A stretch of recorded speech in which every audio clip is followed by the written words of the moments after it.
नमो नमः मित्रों, आपका फिर से स्वागत है हमारे YouTube चैनल संस्कृत स्टडी में। तो आज की वीडियो हम तर्क भाषा के ऊपर बना रहे हैं। केशव मिश्र जी द्वारा रचित जो तर्क भाषा है वो न्याय दर्शन का एक प्रकरण ग्रंथ है। तो इसी के जो प्रमुख इसके पॉइंट हैं उसके बारे में हम बात करेंगे। तर्क भाषा, तो तर्क भाषा के रचयिता कौन है? केशव मिश्र जी हैं। ये न्याय दर्शन का एक प्रकरण ग्रंथ है। तो न्याय दर्शन के रचयिता कौन है? गौतम जी हैं। अक्षपाद गौतम उनको बोल देते हैं। सूत्र भाष्यकार कौन है? वो वात्स्यायन जी हैं। तो न्याय दर्शन का यानी तर्क भाषा का जो पहला सूत्र है वो क्या है? वो है प्रमाण प्रमेय संशय दृष्टांत। प्रमाण प्रमेय संशय प्रयोजन दृष्टांत सिद्धांत अवयव तर्क निर्णयवाद जल्प वितंडा हेत्वाभास छल जाति निग्रह स्थानानां तत्वज्ञाना निश्रेयसाधि गमः। अर्थात प्रमाण प्रमेय संशय प्रयोजन दृष्टांत सिद्धांत ये आदि इन्होंने 16 पदार्थ गिनाए हैं। तो ये जो 16 पदार्थ हैं इनके तत्व ज्ञान से निःश्रेयसाधिगमः निःश्रेयसाधिगमः अर्थात स्वर्ग की या मोक्ष की प्राप्ति होती है। इन 16 पदार्थों के तत्व ज्ञान से ही मोक्ष की प्राप्ति होती है। तो यह न्याय दर्शन का प्रथम और आदिम सूत्र है। इसका अर्थ है प्रमाण आदि 16 पदार्थों के तत्व ज्ञान से मोक्ष की प्राप्ति होती है। अतः इसमें विवेच्य पदार्थ कितने हैं? 16 पदार्थ हैं। अगर इस तरह से प्रश्न बनता है कि न्याय दर्शन में कितने पदार्थ माने गए हैं, तो वो 16 माने गए हैं। या फिर तर्क भाषा में कितने पदार्थ माने गए हैं? वो 16 पदार्थ माने गए हैं। प्रमाणादि का तत्व ज्ञान अर्थात सम्यक ज्ञान प्रमाण आदि का तत्व ज्ञान तब तक नहीं हो सकता जब तक इनके उद्देश्य लक्षण तथा परीक्षा नहीं किए जाते। अर्थात प्रमाण आदि का जब हम तत्व ज्ञान करने के लिए 3 हेतु जो हैं हमारे तर्क भाषाकार ने दिए हैं वो क्या हैं? उद्देश्य लक्षण और परीक्षा। इन 3 हेतुओं के द्वारा हम प्रमाण आदि का तत्व ज्ञान कर सकते हैं। तो भाष्यकार वात्स्यायन जी क्या कह रहे हैं? त्रिविधा चास्य शास्त्रस्य प्रवृत्तिरुद्देशो लक्षणम परीक्षा चेति। यानी इस शास्त्र की प्रवृत्तियाँ जो हैं त्रिविधा 3 प्रकार के हैं। वो क्या हैं? उद्देशो लक्षणम परीक्षा, उद्देश्य लक्षण और परीक्षा। तो शास्त्र की 3 प्रवृत्तियाँ कौन कौन सी हैं? पहली है उद्देश्य लक्षण और परीक्षा। तो उद्देश्य का लक्षण क्या है? उद्देश्यस्तु नाम मात्रेण वस्तु संकीर्तनम। उद्देश्य क्या है? नाम मात्र से वस्तु का संकीर्तन करना। आगे है हमारा लक्षण। तो लक्षण की परिभाषा क्या है? लक्षणम तु असाधारण धर्म वचनम।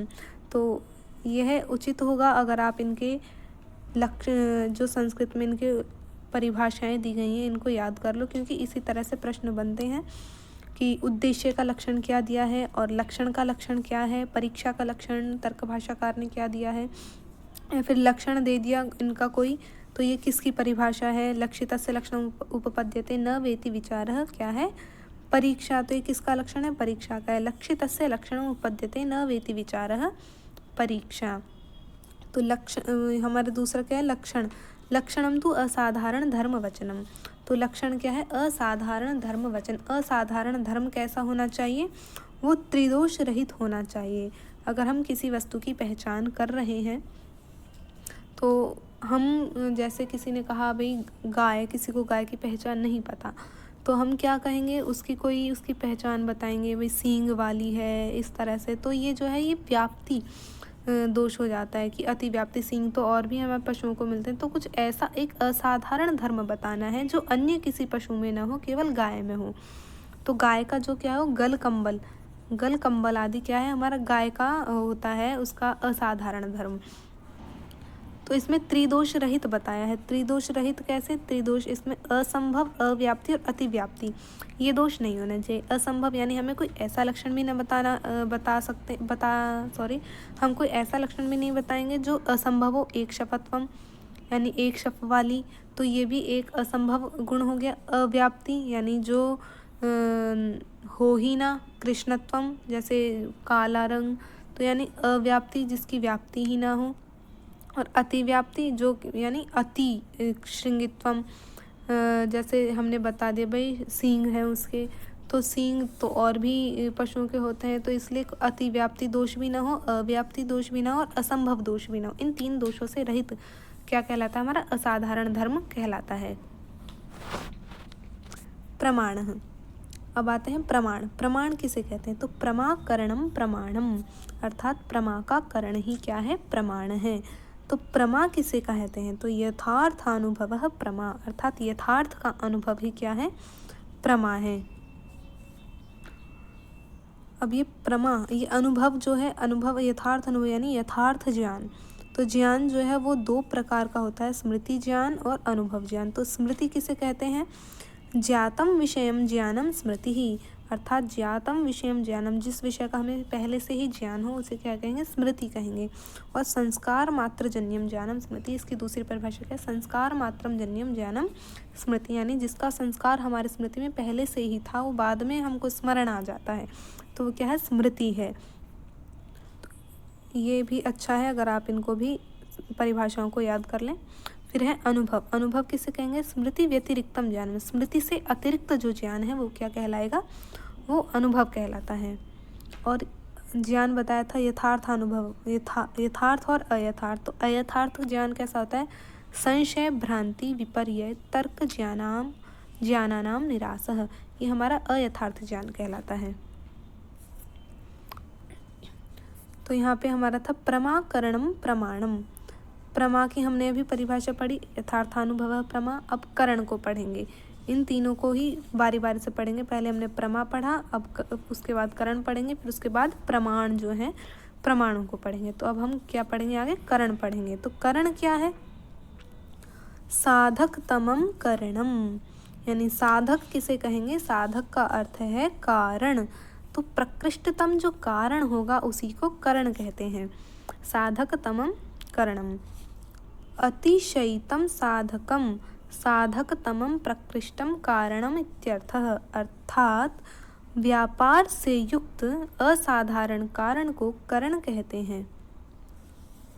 जो व्यापार से युक्त असाधारण कारण है उसको करण कहते हैं, यानी जो कारणों में प्रकृष्टतम कारण हो उसे करण कहते हैं। जितने भी कारण हैं उनमें जो प्रकृष्टतम कारण होता है उसे करण कहते हैं।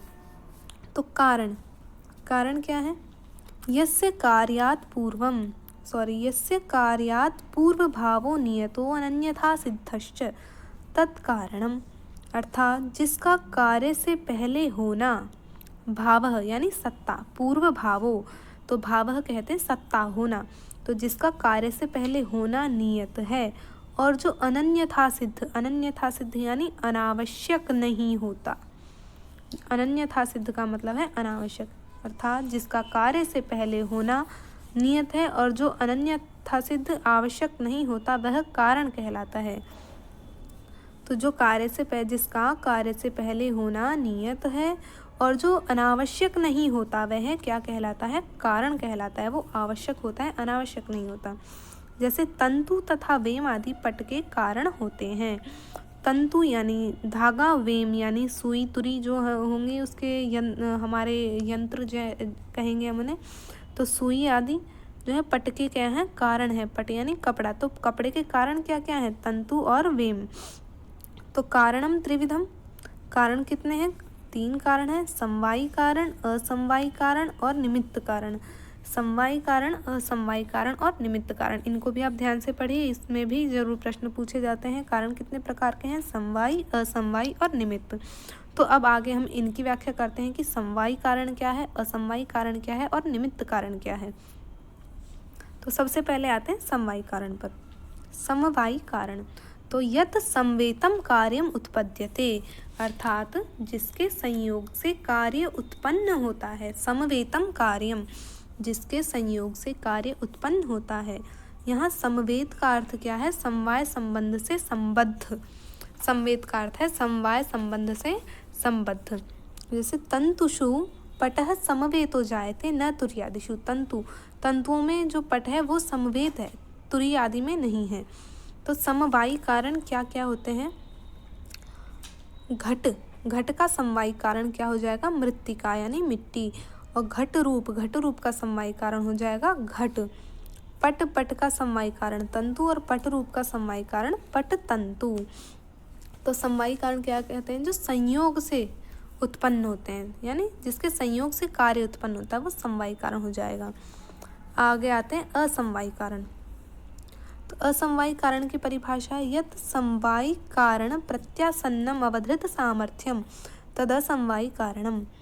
यानी जो समवायी कारण के प्रत्यासन्न होता है वह असमवायी कारण होता है।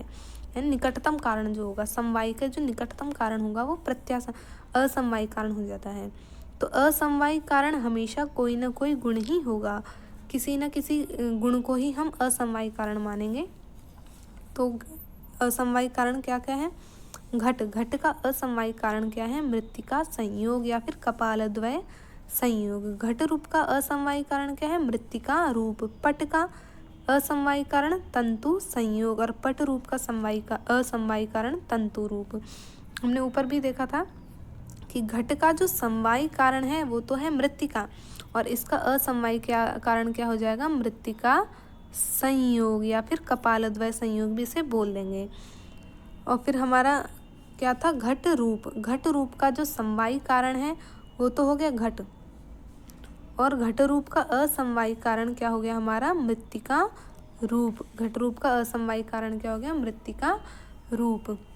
और उधर पट का जो समवायी कारण है वो क्या था ऊपर? वो है तंतु। पट का समवायी कारण तंतु और उसका असमवायी कारण क्या हो गया? तंतु संयोग। तो उधर ऊपर जो था पट रूप का जो समवायी कारण है वो क्या हो गया? पट तंतु, और पट रूप का असमवायी कारण क्या हो जाएगा हमारा? तंतु रूप। तो ये ही इनमें थोड़ा डिफरेंस है। अब आगे बात करते हैं निमित्त कारण की। तो निमित्त कारण किसे कहते हैं? निमित्त कारणम तदुच्यते यह न समवायी कारण न प्यसमवायी कारणम। अर्थात जो न समवायी कारण है और न ही असमवायी कारण है किंतु कारण है, वह क्या कहलाता है? वह निमित्त कारण कहलाता है।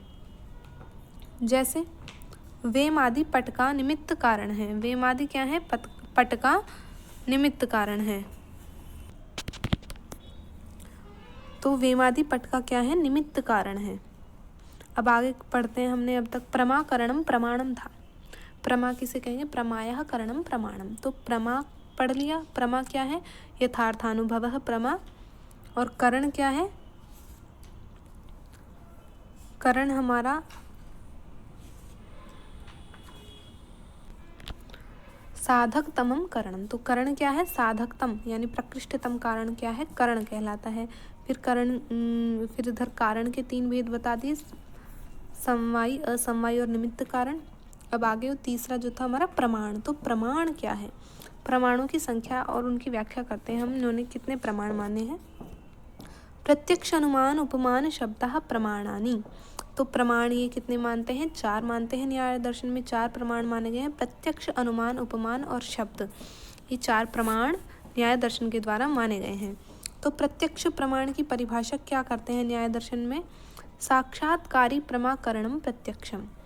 अर्थात साक्षात करने वाली प्रमा का करण प्रत्यक्ष कहलाता है। साक्षात करने वाली प्रमा का करण क्या कहलाता है? प्रत्यक्ष कहलाता है। तो प्रत्यक्ष की परिभाषा क्या होती है? प्रतिगतम अक्षम प्रत्यक्षम। यानी जो मुख्य रूप से इंद्रिय ज्ञान को ही प्रत्यक्ष माने वो प्रत्यक्ष प्रमाण कहलाता है।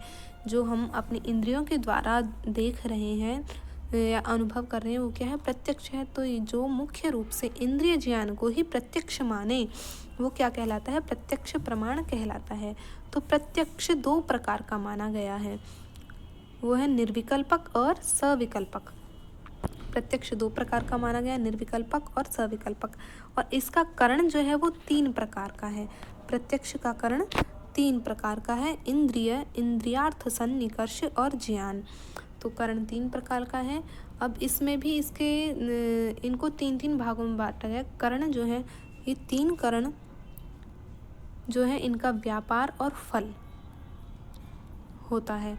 तो व्यापार और फल किस तरह से इन्होंने बांटा है वो हम आगे देखते हैं कि करण हमारे प्रत्यक्ष प्रमाण में 3 करण माने गए हैं, इंद्रिय, इंद्रियार्थ सन्निकर्ष और निर्विकल्पक ज्ञान। तो इनका इंद्रिय का व्यापार क्या कहलाता है? इनको इस तरह से चलेंगे लंबे लंबे। इंद्रिय का व्यापार हो गया हमारा इंद्रियार्थ सन्निकर्ष, और इंद्रियार्थ सन्निकर्ष का फल हो गया निर्विकल्पक ज्ञान। अब सेकंड में हमारा इंद्रियार्थ सन्निकर्ष है, तो इंद्रियार्थ सन्निकर्ष का व्यापार हो गया हमारा निर्विकल्पक ज्ञान, और उसका फल क्या हुआ? सविकल्पक ज्ञान।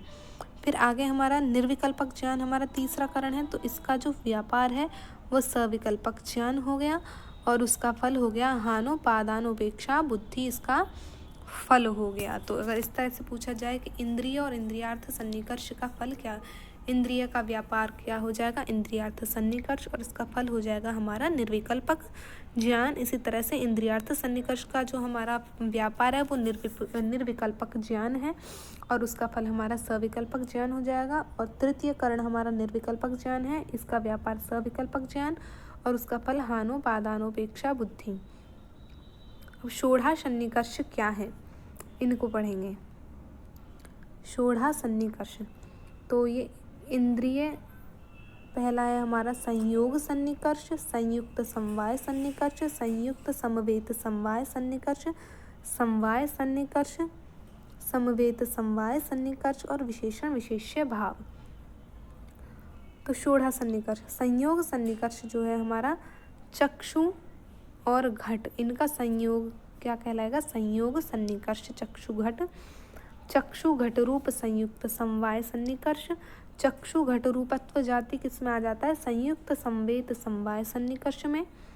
श्रोत्र और शब्द हमारा समवाय सन्निकर्ष, श्रोत्र शब्दत्व हमारा समवेत समवाय सन्निकर्ष में। चक्षु भूतले घटा भाव, तो ये किसमें आ जाएगा हमारा विशेषण विशेष्य भाव सन्निकर्ष में।